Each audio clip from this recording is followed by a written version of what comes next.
ଶ୍ୱଶୁରଙ୍କ ଘରେ ଜ୍ୱାଇଁଙ୍କର ଆତିଥ୍ୟ ସେବା ଆପଣ ଜାଣିଥିବେ, କିନ୍ତୁ ଏଭଳି ଏକ ଘଟଣା ଘଟି ଯାଇଛି ଆମ ଓଡ଼ିଶାର ଗଞ୍ଜାମ ଜିଲ୍ଲାରେ, ଯାହାକି ଓଡ଼ିଶାର ଜ୍ୱାଇଁଙ୍କୁ ପ୍ରଥମେ ହେଲା କାଳି ମାଡ଼, ପରେ ହେଲା ଟମାଟୋ ମାଡ଼। ଆଜ୍ଞା, ଆଗକୁ ଆଉ କ'ଣ ମାଡ଼ ହବ ଦେଖିବାକୁ ବାକି ରହିଲା। ଜ୍ୱାଇଁଙ୍କର ଏମିତିକା ଅତିଥି ସତ୍କାର ଓଡ଼ିଶାବାସୀକୁ ଦେଖି କ'ଣ ଲାଗୁଛି ମୁଁ ତ କହିପାରିବିନି, କିନ୍ତୁ ସେଇ ଜ୍ୱାଇଁକୁ କେମିତି ଲାଗୁଛି ସେ ହିଁ ଜାଣନ୍ତି। ଆଜ୍ଞା, ଆପଣମାନେ ବୁଝି ସାରିବେନି ଆମେ କାହାଙ୍କ କଥା କହୁଛୁ।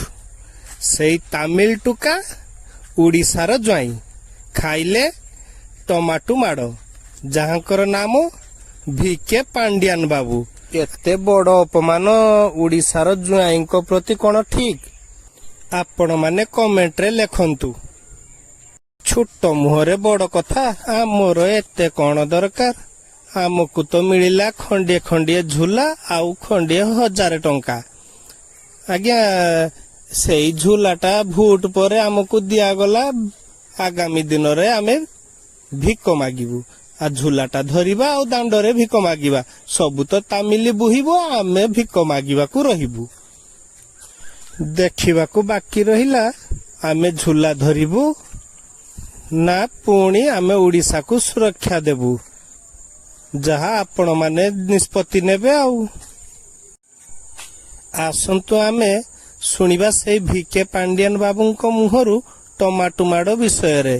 ତା ପୂର୍ବରୁ ମୁଁ କହିବାକୁ ଚାହୁଁଛି ଯେ ଯେଉଁ ବ୍ୟକ୍ତି ଜଣକ ଟମାଟୋ ମାରିଥିଲେ ତାଙ୍କୁ ପୁଲିସ କବ୍ଜା କରିନେଲା ଏବଂ ସଙ୍ଗେ ସଙ୍ଗେ ଦବଙ୍ଗଗିରି ଦେଖେଇଦେଲେ ବିଜେଡି କର୍ମୀମାନେ। ଆଜ୍ଞା, ପାୱାର ତ ହାତରେ ଅଛି, ତେଣୁ ଦବଙ୍ଗଗିରି ପୁଲିସ ଆଗରେ ଦେଖେଇବା ତ ସୁନିଶ୍ଚିତ।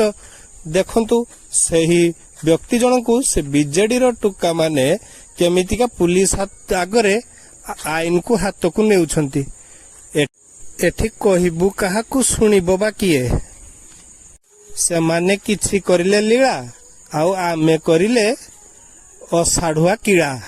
ବାକି ଦେଖିବାକୁ ରହିଲା ଯେଉଁ ବ୍ୟକ୍ତି ଟମାଟୋ ମାଡ଼ କରି ଆଇନକୁ ହାତକୁ ନେଇଥିଲେ ଏବଂ ପୁଲିସ ସୁରକ୍ଷା ବଳୟ ମଧ୍ୟରେ ସେହି ଦଳର ହେଉ ଅବା ଯେକୌଣସି ବ୍ୟକ୍ତି ହଉ ତାଙ୍କୁ ପୁଲିସ ସୁରକ୍ଷା ବଳୟରେ ଯେଉଁ ମାଡ଼ ମାରିଥିଲେ ତାଙ୍କ ପ୍ରତି କ'ଣ କାର୍ଯ୍ୟାନୁଷ୍ଠାନ ଗ୍ରହଣ ହେଲା ତାହା ଦେଖିବାକୁ ବାକି ରହିଲା।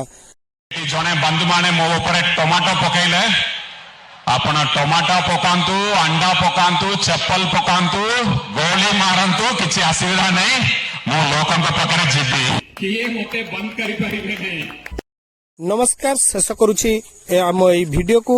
ଆମ ଚ୍ୟାନେଲକୁ ଲାଇକ୍, ସେୟାର, ସବସ୍କ୍ରାଇବ କରନ୍ତୁ ବହୁ ମାତ୍ରାରେ।